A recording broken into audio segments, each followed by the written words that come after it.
bilangin kayak saya, "San, kok itu ada buang daging," dia bilang gitu. "Cuma udah busuk, banyak belatungnya," katanya.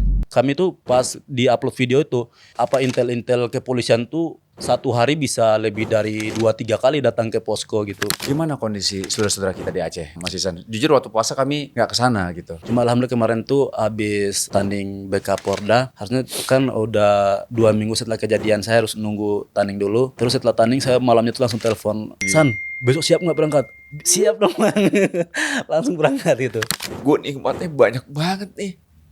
Kok rasa terima kasih gue kepada Allah tuh kok kurang gitu loh. Sedangkan mereka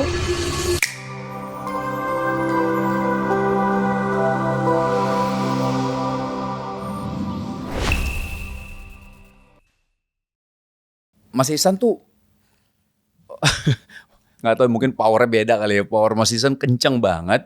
Habis itu lawannya itu udah lemas. Itu Mas Ihsan kenapa kayak kasih kode ke siapa namanya? Wasit. Ke wasit.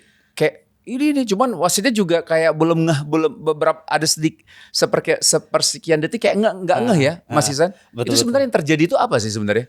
Jadi kan di situ saya masuk hook, strike, terus uppercut gitu ya. Uppercut itu dia jatuh tuh. Ya, Betul ya? uppercut itu dia udah ini biasanya yang paling vital di fighter itu. Hah? Itu bagian dagu, Iya. rusuk atau ini di body shot yang sebelah kanan ini biasanya liver. Atau ulu hati. Nggak ya? Ini bukannya yang paling nggak ada untuk alat untuk memperkuat lah. Ada tapi agak susah. Iya. Jadi kemarin tuh pas kena telak di dagunya gitu. Oke. Jadi dia kan udah pusing tuh, lawan saya tuh udah pusing ke sana gitu. Saya kejar, terus saya mukul lagi, mukul dan itu 2 kali udah masuk telak. 2 kali masuk. Yang pertama masuk telak, yang keduanya itu udah si fighternya nggak melindungi kepalanya. Oke. Terus yang ketiganya saya pukul lagi karena wasitnya belum diberhentiin gitu. Saya pukul lagi, dia nggak ada perlawanan ataupun nggak melindungi dirinya gitu. Itu seharusnya kalau udah kayak gitu wasitnya tuh langsung berhentiin karena walaupun matanya melek, tapi itu udah kesadarannya udah nggak di situ lagi gitu. Berarti itu tanda-tanda ya ketika memang seorang fighter itu tangannya udah kan fighter itu kan terlatih kan. Artinya dia tahu kalau ketika diserang dia cover kan. Iya pasti. Nah, cuman karena dirimu melihat dia udah tergeletak tangannya itu walaupun masih melek itu berarti tanda dia sebenarnya udah kayak udah blackout ya atau apa ya? Ya kesadarannya tuh sebenarnya udah nggak ada lagi. Udah nggak ada lagi tuh gitu ya. Nggak ada di situ lagi gitu. Makanya dirimu tuh langsung panggil wasit gitu ya. Saya kasih kode kasih ya. kode ke wasit tapi wasitnya belum berhenti juga. Jadi saya langsung lihat ke di luar di jurinya gitu. Di jurinya. Jurinya sama juri udah gitu makanya saya. Oh, juri udah gitu. Oh, oke. Nggak lanjutin lagi gitu. Itu kemenangan keberapa tuh Mas Ihsan? Kemarin tuh sebelum itu terakhir kalah sama Tirdiva Tarigan. Nah ini yang Oh, itu yang terakhir kalah dulu. Kalah dulu. Oke. Terus ini baru pertama kali menang lagi di One Fight. Jadi ini fight yang ke-5. Kalah kemarin itu Kalah angka atau kalah apa? Pas habis waktunya, tapi wasit udah ini jadi tetap hitungannya tetap KO. Tetap KO ya? Tetap KO. Padahal udah selesai waktunya. Udah selesai tapi tetap KO karena wasit udah diberhentiin. Diberhentiin. Dikasih tanda tanda silang itu berarti udah KO. Memaknai kekalahan tuh kayak gimana Mas Ihsan? Karena kan seorang siapapun ya, atlet itu kan mau menang, dia pasti memaknai kemenangan itu kan seperti apa. Kalau misal memaknai kekalahan tuh, Mas Ihsan melihatnya seperti apa? Memaknai ambil hikmahnya tuh kayak gimana tuh? Karena kan kalau misal kalah tuh kadang-kadang kita suka ngedrop ya. Itu pasti. Pasti tuh ya? Pasti, tapi sebetulnya gimana ya, mungkin kadang Allah itu memberikan kekalahan supaya kita itu tidak selalu kita tuh nggak jumawa terus gitu. Biar nggak sombong ya kalau kata ininya lebih gampangnya biar kita tuh nggak selalu sombong gitu. Wah, saya ini nggak pernah kalah saya ini gitu. Pemenang terus gitu kan. Mungkin ya faktor itu juga. Jadi bisa saja Allah berikan kekalahan supaya si atletnya itu sadarkan diri lah biar nggak gitu lagi gitu, nggak sombong lagi gitu. Tapi pernah nggak terbesit di hatinya Mas Ihsan ketika menang itu ada perasaan-perasaan, wah ini gue nih udah jago nih gitu, maksudnya ada nggak perasaan-perasaan itu bahasa itu muncul tuh, ada nggak? Sebetulnya kalau untuk kayak perasaan senang itu namanya wajar. manusia wajar, Iya. pasti ada aja. Pasti ada, cuma gimana kita kontrol itu gitu. Iya, iya. Jangan sampai kelepasan bikin sampai si lawan itu kalau kadang gimana? Kadang kita menang nih. Kita berlebihan, itu bisa jadi si lawan lihat kita apa namanya, biasa habis menang itu Selebrasi berlebihan. Itu kalau menurut saya si lawan tuh bisa drop juga gitu dari lihat gitu. Mungkin lawannya malu lah apalah, kan bisa jadi gitu kan. Jadi saya lebih milih lebih tenang lah lebih tenang lah, walaupun memang di dalam ya namanya manusia pasti kebanggaan, kesenangan itu pasti ada gitu. Senang itu ya manusiawi sekali ya. Manusiawi tapi bagaimana ada. mengontrolnya ya berarti ya. Iya. Mas Ihsan, ini kan kita melihat Mas Ihsan tuh sering bertarungnya tuh kan di cage ya, di apa namanya, Oktagon. Oktagon ya, kita bilang ya oktagon gitu. Nah, kalau bisa di jalanan tuh pernah berantem gak sih Mas? Karena kalau misalnya lihat karakter Mas Ihsan ini tipe yang sabar dan tenang gitu loh. Apakah pernah dan terpancing emosi akhirnya berantem nih? Maksudnya kayak Khabib aja dia mengakui. Saya kalau bahkan dia mengingati lawan-lawannya kan bahwa ya lo jangan macam-macam, kalau di sini ini kita punya rules semuanya. Tapi kalau di jalanan gua tinggalnya di Dagestan nih, yang dimana kita berantem aja kalau di jalan berantem. Nah kalau misal Mas Ihsan, terjadi nggak hal-hal seperti itu? Sebetulnya itu ada aja, maksudnya saya pernah juga. Jadi saya ini sebenarnya darah tinggi nih.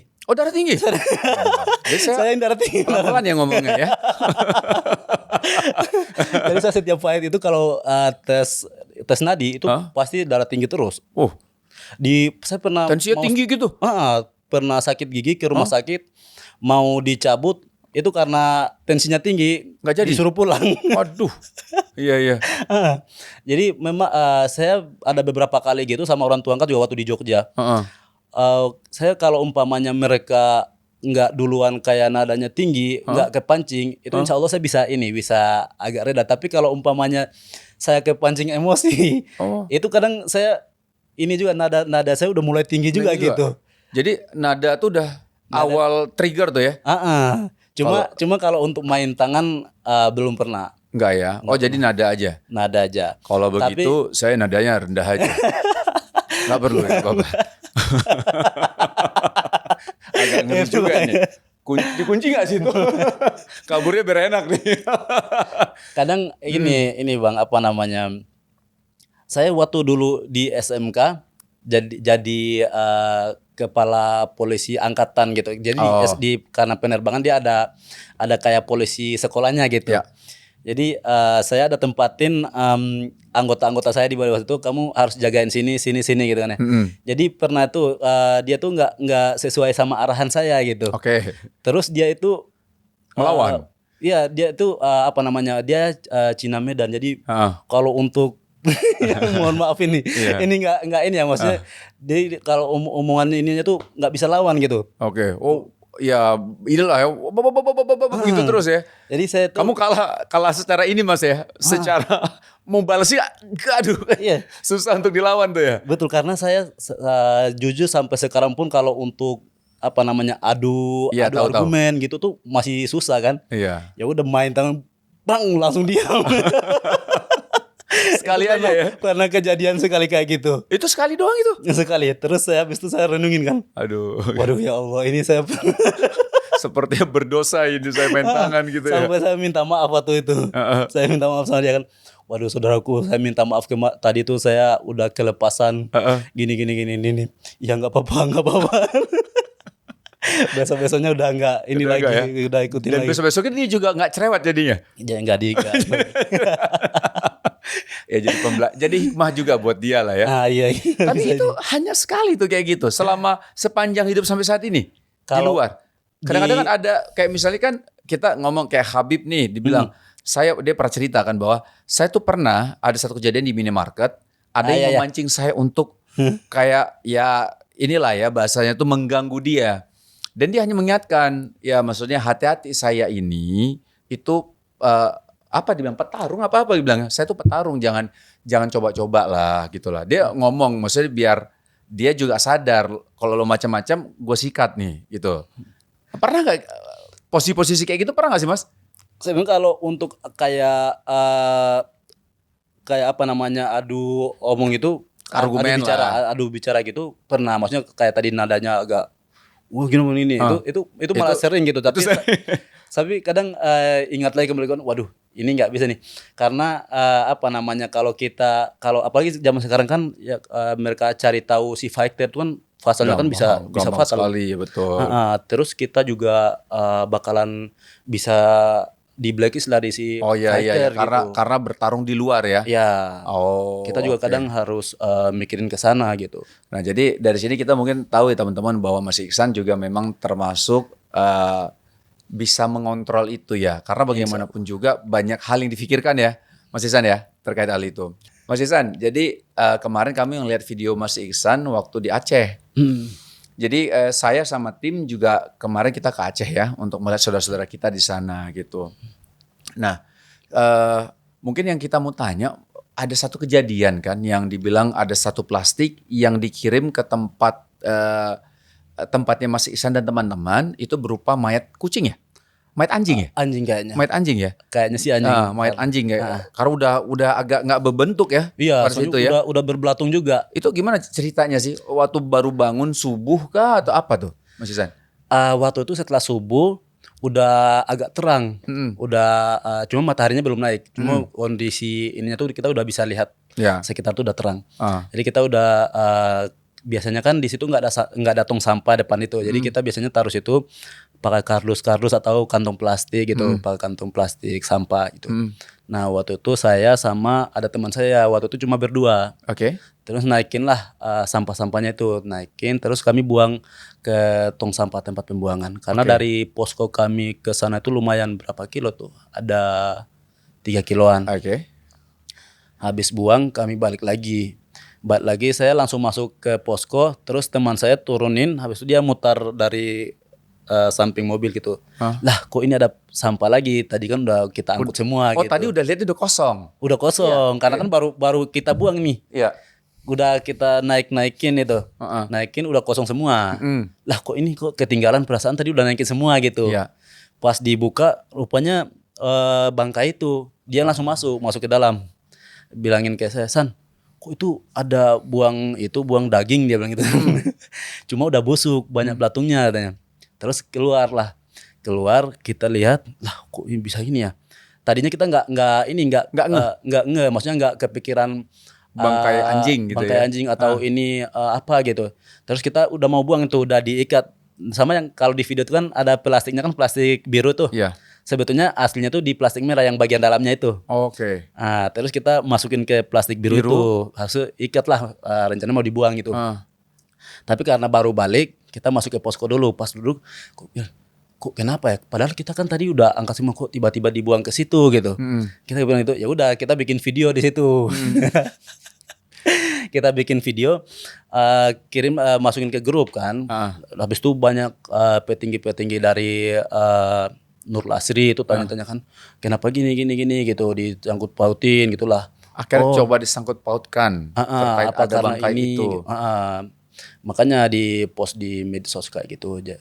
Emang ada apa Mas Iksan? Maksudnya emang ada kejadian kah ya sehingga ada persepsi, wah ini jangan-jangan dari ini, dari itu, ada pernah ke arah situ kah persepsinya karena bangkai itu? Jadi waktu itu ya, waktu itu kan udah mulai di medsos itu udah muncul pro dan kontra itu. Pro dan kontra, dan itu kita walaupun ini di medsos itu tetap kayak berantem gitu. Iya, berantem di medsos. Di komen ya? Enggak, maksudnya di postingannya. Di postingan. Kita bikin video naikin yang seperti ini loh sebetulnya di lapangan itu gitu. Teman-teman Nurul Asri ini membuat postingan tentang kondisi Aceh. Betul ya? Selama Ramadan ya? Sebenarnya dari awal kita ke sana udah memang naikin terus kan, maksudnya kondisinya seperti ini gitu. Kita terus terus kenapa gitu. ada pertentangan, kenapa? Maksudnya ada pertentangan dari siapa itu yang membuat netizen kah? Kalau dari teman-teman Nur Asri? Nur Asrinya itu apa namanya, bukan curiga, apa namanya kata lainnya? Aduh, menduga gitu ya, yang dari pihak-pihak yang mengatakan ini di Aceh udah nggak apa-apa kok gitu kan. Kan di situ kan udah kayak berpulang gitu. Ya, paham. Ada yang bilang, oh udah baik-baik aja kok, Aceh kondisi udah baik kok segala gitu. macam gitu kan. Kalian datang ke sana gitu ya. Datang kita naikin, enggak lah, enggak seperti itu kok, kondisinya masih seperti ini, masih kayak gini nih. Masih belum baik-baik saja. Maksudnya kayak gitu ya? Ya betul. Dan waktu itu juga para relawan yang lain kan udah pada pulang. Udah mulai kurang tuh. Karena memang itu ya kan puasa kan? Ya udah mau puasa. Oh, udah mau puasa ya, orang pada pulang dong. Udah mau puasa apa udah puasa? Udah masuk puasa. Udah masuk puasa. Udah masuk puasa. Berarti antum memang puasa di sana. Iya, memang udah pada pulang, dan di sana itu di lapangan ada beberapa relawan aja, itu posko-poskonya udah pada tutup semua. Nah, jadi kami menduga waktu itu kenapa diginiin, apa karena kita masih bertahan dan kita masih naikin kondisi yang masih di sini gitu. Oh, berpikir ke arah situ jadinya. Ke sana gitu. Oh, alah. Dan diperkuat lagi itu tadi datang kami tuh pas di upload video itu apa intel kepolisian tuh satu hari bisa lebih dari 2-3 kali datang ke posko gitu. Oh ya? Iya. Oh. Dan apa namanya, lebih ke mereka tuh mau minta take down gitu videonya itu. Oh, alasannya apa waktu itu? Ada alasan nggak misalnya kenapa kok disuruh take down gitu tuh? Nah itu makanya kami waktu itu bilang ini, kita minta alasannya kenapa kita harus take down gitu. Kita harus take down. Kalau memang pihak dari kepolisian ataupun waktu itu datangnya kepolisian, Pak RT sama perangkat desa lah. Jadi kita, kalau memang bapak-bapak mau kita take down, kami minta alasannya kenapa dulu. Alasannya apa? Kita mau siap pelakunya siapa? Alasan dia taruh di sini kenapa atau buang di sini kenapa? Sedangkan di sini nggak ada tong sampah gitu. Dan pas pula kami itu baru buang sampah gitu. Kenapa dia harus buang di situ gitu? Oke. Jadi abis itu nggak ada jawaban? Nggak ada jawaban. Jadi ya udah kami nggak mau take down. Kita iya. Kami bilang gitu. Kalau memang bapak-bapak kami mau kami take down videonya, kasih kami alasan. Kasih kami alasan yang kita minta ini gitu. Nanti kalau umpamanya kita udah dapat, kita bakalan take down kok gitu. Tapi sampai sekarang nggak ada. Nggak ada. Sekarang yang nonton sudah berapa banyak tuh yang nonton video itu? Kayaknya udah banyak. Komennya udah banyak. Coba dicek Zudi. Berapa yang udah nonton itu? Nah, gimana kondisi saudara-saudara kita di Aceh, Mas Ihsan? Jujur waktu puasa kami nggak kesana gitu. Sebetulnya masih ya Bang, karena yang udah lancar kan jalan-jalan utama itu, apalagi jalan kotanya itu kan memang pas Pak Presiden mau datang itu kan memang disiapin penyambutan Pak Presiden kan. Pak Presiden waktu itu landing helikopternya tuh sebelah sini nih, di kotanya sini, terus perumahan sementara, hunian sementara itu sebelah sini. Jadi memang Pak Presiden lewat kota gitu. Lewat kota, jadi memang jalannya tuh udah di iniin. Cuma kalau umpamanya keluar dari jalan utamanya ke kiri atau ke kanan, itu memang masih parah ganggannya. Bakal kalau untuk sekarang, kemarin terakhir saya pulang juga masih hancur. Jadi tim kami yang Nurul Asri sampai sekarang masih di sana karena memang masih ini sampai sana? Masih. Dari tim Nurul Asri itu mereka beli beko. Apa? Alat berat. Alat berat. Alat berat. Jadi beli. Bukan sewa? Enggak. Kalau sewa lumayan. Lumayan juga ya? Lumayan. Jadi mendingan beli. Tahu nggak berapa kalau sewa? Kemarin itu kami pernah kena tipu. Harganya berapa sebenarnya? Harusnya per bulan itu bisa berapa ya? Bisa per bulan itu bisa 10, angka mencapai 10-an ya. 10 juta gitu ya. 10 tapi sampai belasan. Tapi waktu itu sampai puluhan. Puluhan. Waduh. 20 lebih kali ya? Lebih. 20 lebih ya? 20 lebih. Dan itu sama-sama orang sana juga, cuma dia nggak kena dampak waktu itu. Orang Aceh juga? Iya. Iya serius? Iya. Aduh, dia nggak kena dampak. Dia nggak kena dampak waktu itu. Ini padahal saudara-saudaranya pada kena dampak semua nih. Iya. Gitu ya. Waktu itu kemana aja Mas Ihsan di Aceh? Di Aceh kami lebih sering ke daerah ini. Waduh, nama daerahnya lupa lagi. Enggak, Aceh Tamiang bukan? Di Aceh Tamiang ya betul. Hanya di Aceh Tamiang? Hanya di Aceh Tamiang. Cuma kalau tim kami di Padang juga ya, yang di Medan daerah mana itu? Aduh. Iya kok. Pokoknya yang ada duriannya banyak itu kemarin tuh. Durian banyak. Jadi kemarin tuh teman-teman dari Nulas itu beli durian yang kena dampak di sana. Ya. Terus bawa ke Tamiang gitu. Oh, beli habis itu kasih ke Tamiang. Oh, jadi hanya di Tamiang ya? Hanya di Tamiang dan Padang dan di Sumatera Utara ya berarti? Kemarin tuh sempat kita ini ke Aceh Tengah. Cuma kayaknya ini kami terbatas akomodasi ya, untuk kalau Aceh Tengah agak berat. Terbatas. Mau ke sana maksudnya ya? Kemarin terbatas, jadi nggak cuma udah Enggak, ini tadi aja. mau ke sana kan? Ke Aceh Tengah tadi maunya. Tapi enggak, karena terbatas. Karena terbatas, jadi kita stok di Aceh Tamiang aja. Aceh Tamiang aja. Berarti total berapa lama Aceh Tamiang? Kalau saya sendiri hampir mau 2 bulan. 2 bulan? Hampir mau 2 bulan. Kalau digabungin ya, hampir mau 2 bulan. Karena pertama datang itu kan 3 minggu kurang 2 hari. Terus ya kalau yang terakhir ini memang benar-benar 1 bulan. Dari puasa pertama sampai akhir. Allah. Apa sih yang Mas Ihsan yang mendorong untuk ke sana dan stay lama di sana? Apa? Tinggal lama di sana tuh apa yang membuat Mas Ihsan terdorong tuh karena apa? Karena sebetulnya dari pihak Nurlasnya itu kan nggak membatasin untuk tinggal di sana berapa lama, minimal 1 minggu gitu ya. Tapi gitu datang di sana itu lihat kondisi di lapangan itu yang memang benar-benar hancur kayak gitu. Terus masyarakatnya juga gimana ya, melihat kita kan datang ke yang pelosok-pelosok juga kan, jadi masyarakat itu menyambut dan mereka tuh sampai nangis gitu, terima kasih gitu, karena kan mungkin mereka tuh udah nggak ada harapan lagi gitu, tapi pas kita datang tuh mereka tuh menyambut kita dengan baik. Jadi di situ tuh bikin apa namanya, bikin terharu, kita tenang, terharu. Jadi mau balik lagi tuh, kemarin pas balik itu juga masih terngiang-ngiang gitu. Masih terngiang kayak pengen cepat kembali lagi gitu. Karena kemarin habis tanding, istirahat 1 minggu langsung balik lagi. Masya Allah. Balik lagi ke sana. Tapi memang warga Aceh Tamiang tuh baik banget ya. Baik banget. Ya, itu saya tuh sampai kan waktu awal-awal kan itu ya, waktu kami ke sana, saya ngelihat ya Allah, mereka dalam kondisi kayak gini masih bisa mengucapkan terima kasih dengan penuh keikhlasan lah ya. Terus mereka juga bisa tertawa, mereka bisa bercanda dengan kondisi rumah mereka udah ketelan sama lumpur tuh. Terus aduh banyak hal deh. Saya sampai dibilang, kan mereka bilang makasih kan.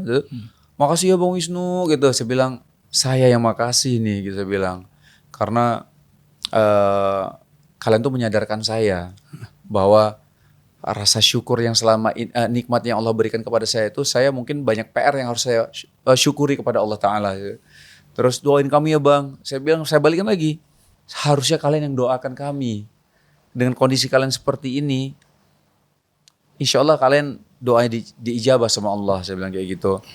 Aduh, bener loh. Tapi waktu kami ke sana, kami juga ngerasa pengen balik ke Aceh lagi. Saya waktu itu bolak-balik soalnya kan, Aceh. Jakarta Aceh ini. Aduh, Masya Allah.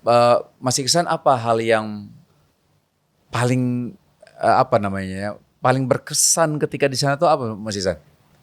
Yang paling berkesan tuh ketika apa? Kalau saya tuh ada beberapa cerita lah. Misalkan waktu ada 2 poin nih. Ketika ketemu sama seorang ayah dengan 2 anaknya, itu sangat berkesan buat saya. Ada 1 kisah lah ya waktu itu. Terus sama waktu saya di masjid, kami bagi-bagi buku, lalu anak-anak kecilnya minta Quran. Itu saya sampai telepon teman saya bilang, Pak, tolong kirim Pak Quran ke sini Pak, ya Allah, mereka minta Quran Pak, bukan mainan Pak. Saya bilang kayak gitu. tolong Pak kirim. Saya bilang gitu. Aduh, saya bilang, aduh ya Allah. Mereka gak minta main loh, mereka minta Quran gitu loh. Waduh, itu haru biru deh. Waktu itu istri saya juga pas lagi ikut juga kan pada saat itu kan. Kalau Mas Ihsan apa Mas Ihsan yang berkesan sekali sana Mas Ihsan? Yang paling berkesan itu sampai sekarang itu yang ini tuh Bang. Yang kalau Bang lihat yang dia itu harus satu-satunya harus naik kapal, yang kapal Bung. Jadi waktu kami udah datang mau nyebrang, terus kapalnya itu rusak. Jadi sambil nunggu besoknya kita tinggalin barang-barangnya situ, terus mereka sendiri yang bawa. Terus beberapa hari kemudian itu ada teman-teman yang dari Kalimantan kalau nggak salah. Mereka minta tolong antarin ke sana, terus kami datang. Dan datang tuh memang di sana kan rata-rata kan rumahnya kan rumah-rumah panggung ya Bang. Ya. Jadi rumahnya tuh memang udah benar-benar hilang gitu.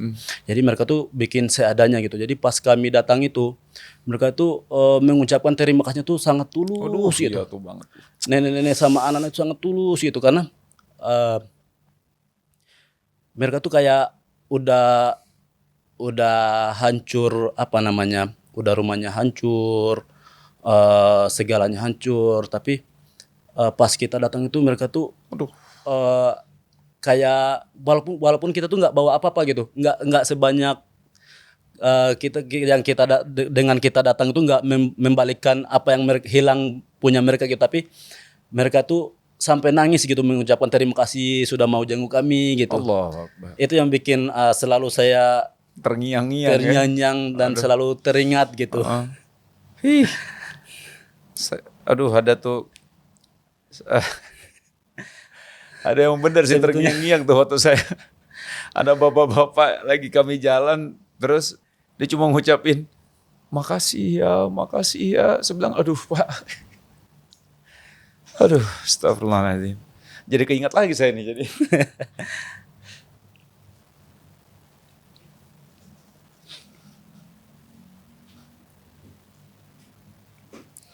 Tapi bener loh, waktu kita ke sana tuh jadi kayak apa ya? Jadi kayak mengobati hati gak sih? Iya sih, ya. Mengobati hati kita ya. Kayak, aduh, gue nikmatnya banyak banget nih. Kok rasa terima kasih gue kepada Allah tuh kok kurang gitu loh. Sedangkan mereka dengan kondisi kayak gitu ya Allah. Dan tadi kata Mas Ihsan benar banget tuh. Mereka mengucapkan terima kasih itu terasa sampai di sini tuh. Makasih ya. Aduh itu dalam banget. Oke. Mas Ihsan. Itu Mas Ihsan kita lihat konten Instagramnya Mas Ihsan ya. Banyak tentang aktivitas kemanusiaan yang Mas Ihsan jalankan di Aceh ya. Sebenarnya sebelum di sini pernah nggak sih ada ikut yayasan atau apa yang kemana gitu bantu saudara kita itu pernah melakukan itu sebelum di Aceh? Sebelumnya belum pernah Bang. Memang setiap saya lihat kayak kemanusiaan itu saya kayak jiwa kemanusiaannya tuh selalu memanggil gitu. Cuma belum pernah dapat kesempatan untuk langsung terjun kayak di Aceh kemarin gitu. Cuma alhamdulillah kemarin tuh habis tanding BK Porda. Harusnya kan udah 2 minggu setelah kejadian saya harus nunggu tanding dulu. Terus setelah tanding saya malamnya tuh langsung telepon ke WA ke teman kenalan yang di Nur Lasri. Bang, itu saya lihat teman-teman Nur Lasri ada yang ke Aceh itu kira-kira kalau ada yang butuh bantuan ini tenaga siap nih. Siap tenaga ini. Waduh, ini baru berangkat kemarin, nanti saya kabar ya. Terus tiba-tiba besoknya telepon lagi. San, besok siap nggak berangkat? Siap dong Bang. Langsung berangkat gitu. Ya, jadi memang alhamdulillah bersyukurnya ada yang gimana mau. Kalau dulu kan belum dapat kesempatan gitu, nah tapi kemarin tuh dapat kesempatan langsung terjun ke lapangan gitu dari Nur Lasri. Sebelumnya belum pernah ikut, dan itu kemarin tuh baru pertama kali. Masya Allah. Jadi relawan. Jadi relawan, iya benar juga. Kalau ada kesempatan lagi untuk mungkin bukan hanya ke Aceh, bantu saudara-saudara yang tempat lain misalnya gitu, relawan untuk mungkin ke tempat pengungsian di Palestina, tempat pengungsian Palestina yang mungkin ada di Suriah ataupun di Jordan gitu-gitu. Itu mau nggak Mas Ihsan? Sebetulnya dari dulu Dari dulu ya? mau Bang, cuma itu tadi Kesempatan belum itu ya? kesempatan itu belum pernah dapat. Tapi kalau memang ada yang minta tolong untuk Bang, ayo mau ikut nggak gitu, langsung siap ya? Insya Allah siap. Masya Allah. Ya eh, nggak bisa dipungkiri juga, maksudnya Mas Ihsan ini teman-teman udah di Aceh itu hampir dua bulan ya Mas ya? Hampir 2 bulan. Hampir 2 bulan ya. Dan 2 bulan itu bukan waktu yang sebentar sih. Lama itu untuk di sana. Dalam kondisi puasa. Gimana sih puasa di sana Mas?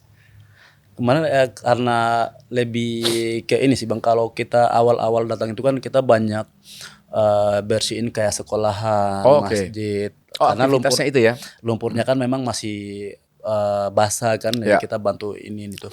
Nah cuma yang pas di bulan puasa datang kemarin itu lumpurnya itu udah kering Bang.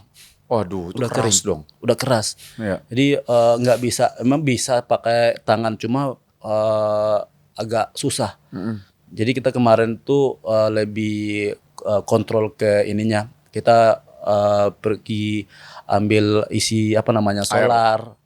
Solar untuk antar dan peralatan-peralatan yang dibutuhkan. Terus lebih kayak sembako untuk buka puasa ataupun bukber. Ya. Bukbernya mah ya, bukber sama buka puasanya itu apa namanya, yang bagi takjil ya? Takjil ya. Bagi takjil. Takjil itu sama. Makan bareng saudara-saudara dong di sana, saudara-saudara Aceh di sana dong. Ya, jadi ada jadwalnya itu Mas. Kalau umpamanya hari ini bagi takjil, karena waktu itu sebetulnya dari Nurul Asri itu bikin setiap hari itu harus ada bukbernya. Cuma karena kondisi kami itu cuma beberapa orang, kita nggak sanggup lakuin itu semua gitu. Harus bagiin takjil, terus harus bukber, itu nggak kesampai gitu. Jadinya ada bagiin takjil, terus besoknya bukbernya gitu. Tapi lebih banyak di bukbernya. Jadi memang aktivitas yang dilakukan itu selain berbagi sembako gitu ya, ada takjil juga untuk buka puasa gitu ya, dan sama membersihkan sekolah-sekolah ya. Kalau untuk yang di bulan puasa kemarin udah nggak ada lagi. Udah nggak ada lagi ya? Udah nggak ada lagi. Itu sebelum puasa? Sebetulnya masih ada. Cuma kita udah nggak menjalankan yang itu lagi. Kita lebih ke mengajar. Ada relawan untuk mengajar sama di lapangan tadi untuk kontrol isi solar dan kita monitoring.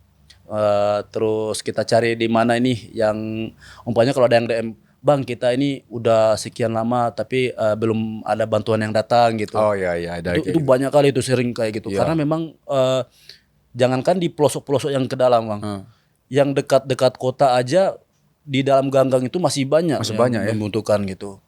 Tapi kita datang kalau umpamanya masuk yang lebih pelosok gitu. Karena kalau yang di kota tuh walaupun kayak gitu ya mungkin dia karena di kota mungkin bisa ini gitu. Tapi kalau untuk di pelosok, di pelosok sana susah gitu. Jadi kita datangin yang lebih kayak membutuhkan gitu. Mas, kalau misalnya kalau misalnya ketika di sana kan 2 bulan tuh ya, itu ada hubungan nggak sama mental pertandingan Mas? Maksudnya jadi makin kuat kah? Atau ada nggak hubungannya, ada nggak Mas? Kalau misal kayak misalkan saya nih kesana itu akhirnya membuat saya tuh tersadar bahwa aduh saya selama ini masih banyak mengeluh gitu loh. Masih banyak mengeluh sehingga saya harusnya banyak bersyukur kepada Allah. Allah kasih nikmat yang banyak banget ke saya gitu loh sama keluarga. Jadi PR saya tuh bersyukur kepada Allahnya masih kurang gitu. Nah kalau Mas ada hubungan nggak sama kayak wah dengan lihat saudara sana saya jadi merasa mental saya makin kuat gitu. Ada nggak hubungannya atau gimana? Pasti ada. Ada ya? Pasti. Karena yang saya dapatin selama di sana itu yang pertama ketenangan. Ketenangan. Ketenangan saya dapat. Terus ya yang kedua bersyukur. Iya, bersyukur. Karena walaupun pas kita lihat kondisi kayak di lapangan langsung kayak gitu, beda dengan kita nyumbangkan ini apa namanya, kita kirim bantuan gitu kan, kita nggak tahu kondisi lapangan kayak mana kan gitu. Tapi kalau kemarin saya langsung ke lapangan gitu, saya kita di luar sana kurang bersyukur ya gitu, kurang bersyukur ya. Terus yang ketiga lagi, kalau untuk masalah apa namanya, bikin bawa ke profesi saya itu, masyarakat itu senang gitu, maksudnya ini fighter loh yang langsung turun batu. Jadi banyak yang Bang Isan karena kan di Tamiang itu kan nggak besar ya, kecil. Jadi hampir rata-rata masyarakat tuh udah tahu. Jadi bikin salah satu bikin semangat saya itu, wih Bang Isan ini fighter andalan kita ini. Oh ya gitu ya. jadi bikin saya itu kayak semangat, dan karena mereka bahagia ngeliat Mas Isan gitu ya. Jadi kayak waduh, setidaknya mereka bahagia nih ketemu aku gitu ya. Iya, mereka juga gimana ya, mereka tuh mengucapkan terima kasih juga. Oh ini salah satu fighter loh, cuma dia bisa langsung ke lapangan ini. Terima kasih banyak Bang Isan udah mau langsung turun ke lapangan dan mau lama di sini gitu. Masya Allah.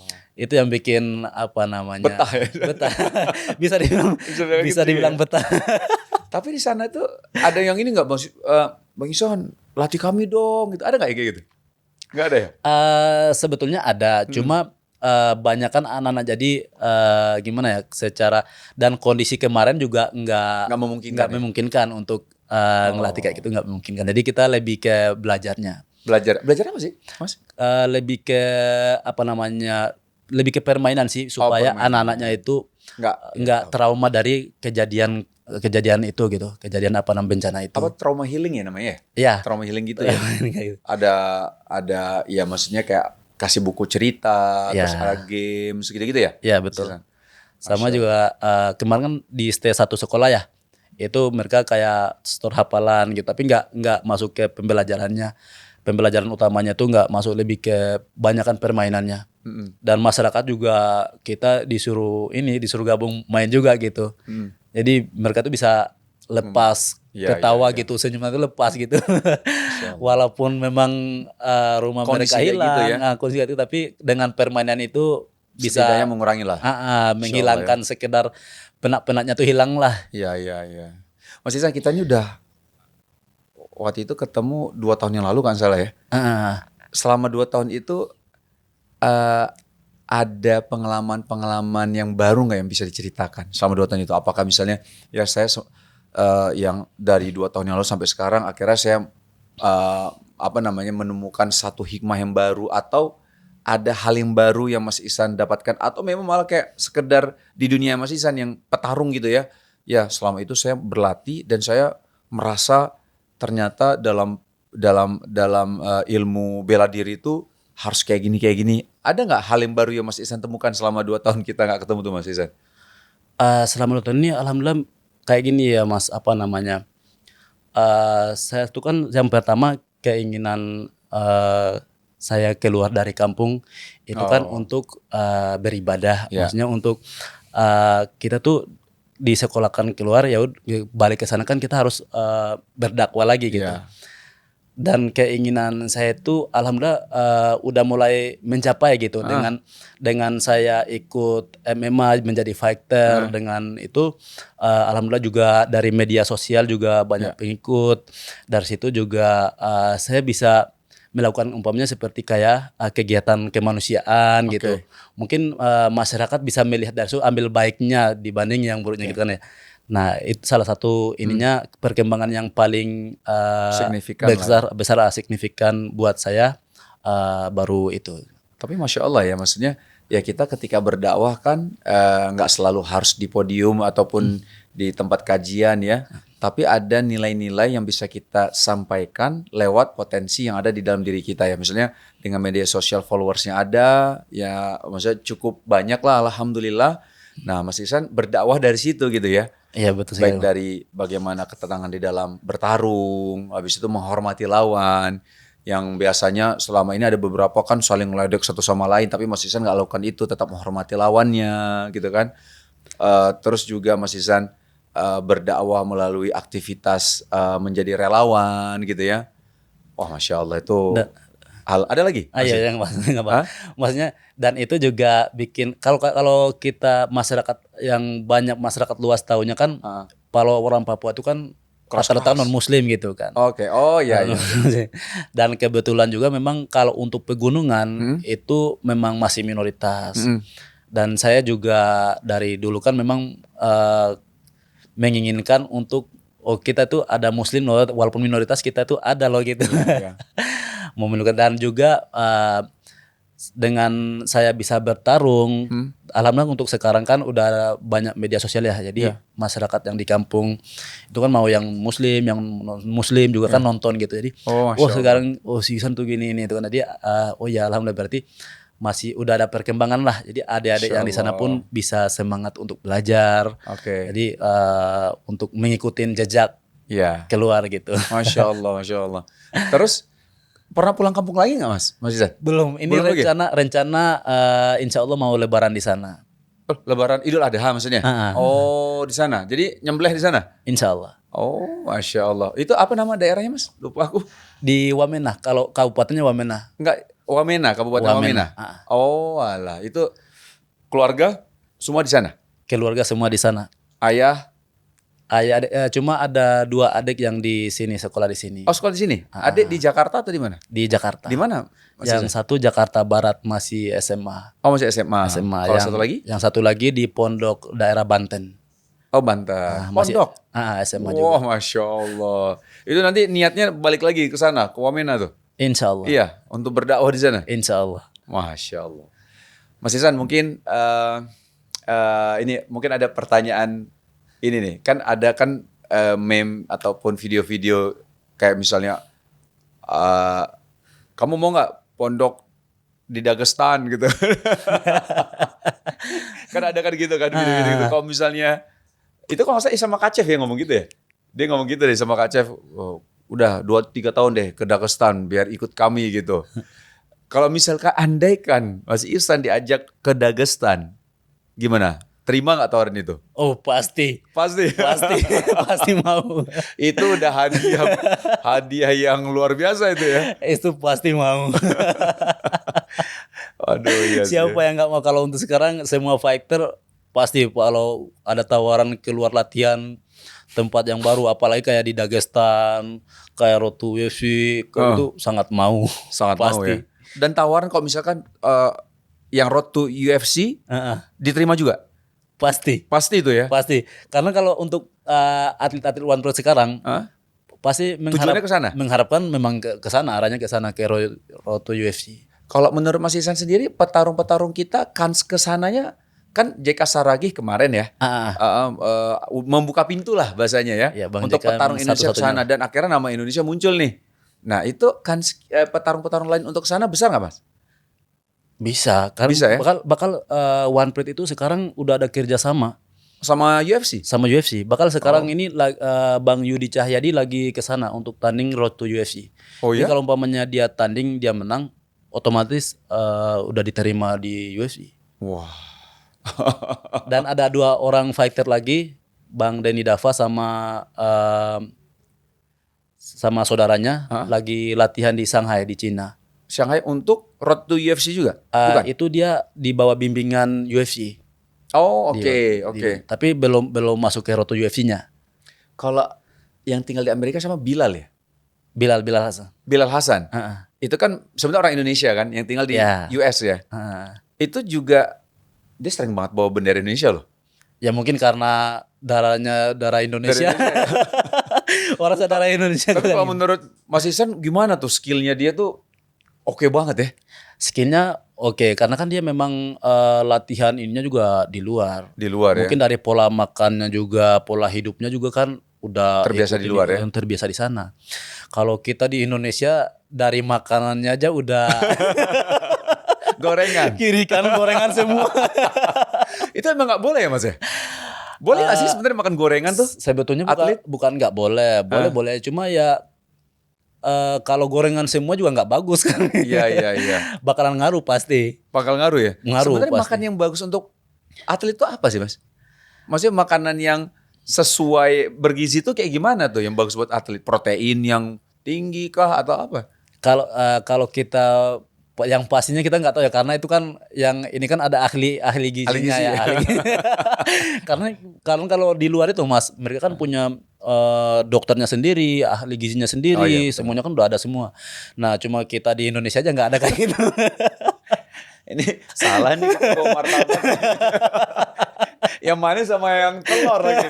Wah, yang seneng Febri ini. Masya Allah. Mas Ihsan, ada pesan-pesan nggak buat mungkin petarung-petarung muda yang sekarang ada gitu ya? Mas Ihsan sekarang umurnya berapa sih? Udah 26. Udah 26. Kalau aslinya. Masih muda lah sebenarnya ya. Maksudnya yang baru masuk jalur lah. Artinya yang dia masih belasan tahun, 15 tahun kan udah mulai latihan terus. Apa resep atau rahasia mereka tuh untuk bisa muncul gitu loh di apa namanya, di pentas para petarung gitu Mas? Yang paling pertama niat. Oh niat ya, tetap niat, ya? Pasti ya? Niat. Kalau ada niat insya Allah bisa semuanya. Oke. Yang pertama niat, yang kedua ya memang harus latihan dengan benar-benar apa namanya, fokus. Fokus ya. Yang ketiga sekali kalah, dua kali kalah itu hal yang wajar. Biasa, hal yang wajar. Jadi jangan sampai down. Iya. Kalau kalah bangkit lagi. Oke. Bangkit lagi, kalau kalah bangkit lagi. Karena itu nggak mungkin selalu dua-duanya menang. Iya. memang ada, tapi itu sangat jarang. Iya. Tapi nggak mungkin mereka tuh dua-duanya si ini menang tuh nggak mungkin, selalu nggak mungkin. Pasti ada yang kalah. Pasti ada yang kalah, pasti ada yang menang. Mungkin hari ini dia kalah, mungkin besoknya lawannya yang kalah kan gitu. Yang penting tetap semangat, fokus, jangan terlena. Nah, ya, terlena dengan kehidupan yang nggak baik gitu ya. Ya. Itu sangat berpengaruh itu ya. Pengaruh Bang. Kalau di petarung Indonesia sekarang, kalau yang Mas Ihsan lihat, kan Mas Ihsan kalau kita lihat kan memang circle-nya, bukan circle, Mas Ihsannya sendiri kita lihat punya aura yang positif gitu ya. Itu menjaga agar tidak terpengaruh dengan hal yang nggak baik tuh gimana Mas Ihsan? Sebenarnya kalau untuk kita yang muslim ya Bang, kita lakuin sholat 5 waktu aja. Itu semuanya udah terjaga insya Allah dengan ya? sendirinya insya Allah. Karena kita sholat nih, masyarakat kita sekitar itu lihat, oh ini dia rajin sholat nih. Nanti kalau umpamanya kita mau umpamanya diajak minum-minum gitu, kita mau terima itu jadi kepikiran. Lah saya ini udah di inmax saya itu dari lingkungan sekitar saya itu udah dianggap, oh ini dia rajin sholat itu. Oke. Kalau saya kesini ini bakalan jadi gimana ini? Oh. Itu secara otomatis kita tuh langsung menjadarkan, oh jangan ke situ gitu. Oh oke. Jadi kita lakuin sholat 5 waktu aja. Oke. Insya Allah bakal terhindar dari hal-hal yang lain. Jadi otomatis insya Allah akan ada benteng lah ya setidaknya ya. Bahwa apa namanya, kita udah sholat, masa melakukan hal yang nggak baik gitu. Ya. Jadi ada pagernya ya. Ya itu, ada pagernya gitu ya Mas ya. Itu secara otomatis langsung muncul itu di pikiran itu pasti. Tapi pernah nggak ada yang kayak misalnya, lu nggak asik lo San, nggak mau minum-minum bareng nih gitu. Pasti ada aja. Ada juga gitu ya. Ada. Bahkan waktu saya SMK itu Mas, SMK itu banyak teman-teman, kalau untuk zaman sekarang banyak yang ngerokok ya. Jadi kalau saya sendiri kan nggak bisa tahan bau rokok gitu. Dari dulu tuh? Dari dulu. Berarti nggak pernah ngerokok dari dulu? Nggak pernah. Wallah. Jadi kalau cium bau rokok gitu, itu kepala saya langsung pusing Mas. Oh alah. Jadi dari SMK aja tuh, karena saya satu-satunya yang menghindari itu, jadi hampir 80% teman-teman nggak mau mendekatin saya karena itu. Oh. Karena yang lain pada gitu? Iya. Karena hampir rata-rata tuh kalau umpamanya hari Minggu gitu keluar tuh mereka kan sambil ngumpul ngerokok gitu kan. Iya. Itu kalau lagi ngerokok nongkrong itu nggak gabung berarti? Enggak. Oh, saya sendiri juga nggak mau. Dulu juga nggak alkohol, nggak gitu? Alhamdulillah enggak. Masya Allah. Waduh, alhamdulillah ya terjaga dari dulu ya. Alhamdulillah. Jadi memang fokusnya kalau olahraga, bela diri gitu ya Mas ya? Iya. Dari dulu ya? Dulu paling kayak nanam-nanam. Saya hobi ke hutan sama nanam sih. Bener, pertanian gitu-gitu. Iya. Cuma ya nanamnya tuh bukan nanam yang lahannya besar ya, kayak di pinggiran halaman rumah-rumah gitu lah. Oh, Kayak nanam cabe, terong gitu-gitu. serius? Ih, beneran. Iya. Dari SMK itu? Emang dari dulu, Dari dulu? kan di kampung kan saya kan memang di hutan. Oh, Emang enggak, maksudnya memang seneng. emang senang lihat tanaman-tanaman gitu, senang. Oh, Masya Allah, Masya Allah. Tapi tanamannya saya suka nanam yang bermanfaat gitu, maksudnya yang ada hasil yang kita bisa konsumsi gitu. Oh, kayak misalnya ya. Kayak kalau buah-buahan mungkin kayak apel atau apa, jeruk lah yang bisa kita makan gitu. Bisa dimakan lah. Bisa dimakan gitu ya. Tapi kalau nanam-nanam pohon-pohon biasa itu kayak kurang. Seru. Mungkin terakhir Mas Ihsan, apa kira-kira nih apa yang Mas Ihsan mau sampaikan kepada, kan tadi Mas Ihsan sampaikan bahwa Mas Ihsan berkesan banget ya waktu di Aceh ya. Dan jujur saya juga sangat berkesan Mas Ihsan selama saya di Aceh, dan tim saya nih, ini Fadil lebih lama daripada saya nih yang berdiri ini. Dia lebih lama di Aceh daripada saya gitu. Dan kita sangat berkesan lah ketika kami di sana ya. Mas Ihsan pengen sampaikan apa? Ini kan insya Allah mudah-mudahan saudara-saudara kita di Aceh juga menonton ini insya Allah ya. Ada nggak yang ingin disampaikan kepada saudara-saudara kita di Aceh, Mas Ihsan? Mungkin bisa ke situ, Mas Ihsan. Ya, saya selalu bilang kepada saudara-saudara kita yang di Aceh, tetap semangat bangkit dari kejadian musibah yang terjadi kepada saudara-saudara ini, karena saya tahu sampai sekarang juga kondisi di sana belum membaik, bakal 50% pun saya rasa belum, masih belum sampai 50% gitu. Jadi tetap semangat, jangan putus asa. Oke. Sebelum kita tutup, pertanyaan terakhir, kalau misalkan dikasih kesempatan melawan fighter yang terkenal, kira-kira siapa yang dipilih? Apakah melawan Khabib atau melawan McGregor? Sebetulnya saya tertarik sama tanding rules boxing sih. Boxing malah. Boxing, saya pengen sama Bang JK Sarage. Oh, kalau untuk Indonesia. Untuk Indonesia? Wah, gimana nih, Bang JK? Saya pernah tertarik, pernah kepikiran lah. Iya. Pernah kepikiran, kira-kira bisa nggak ya, Bang JK mau nggak ya? Oh, Bang JK mau nggak ya? Maksudnya bagaimanapun kan beliau udah levelnya di atas ya, udah masuk UFC kan. Iya. Dia sampai sekarang satu-satunya fighter Indonesia yang pernah tanding di UFC. Iya. Karena saya lihat itu suatu kehormatan ya buat Mas Ihsan ya. Iya. Maksudnya beliau bisa mau bertarung sama Mas Ihsan ya. Pasti dong. Pasti.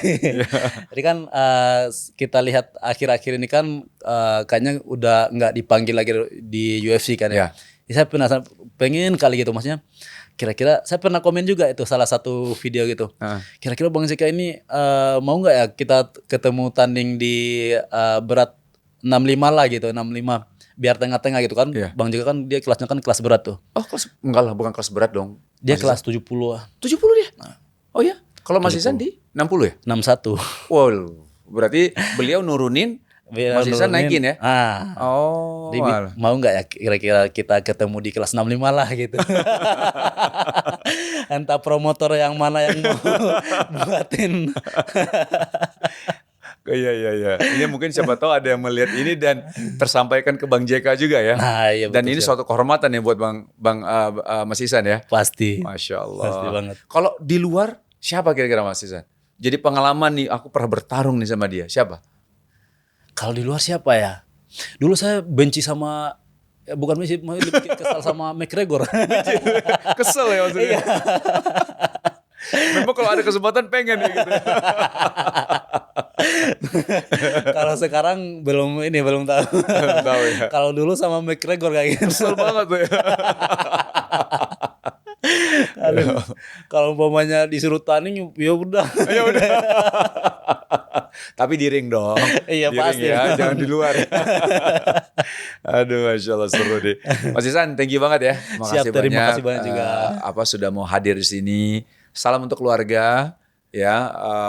Apalagi mau ke Wamena ya nanti ya di Idul Adha. Salam untuk keluarga sana dan teman-teman di sana, tetangga-tetangga di sana. Salam hormat dari saya. Sekali lagi terima kasih atas kehadiran di sini ya. Saya juga mengucapkan terima kasih udah mengundang saya ke sini lagi. Amin.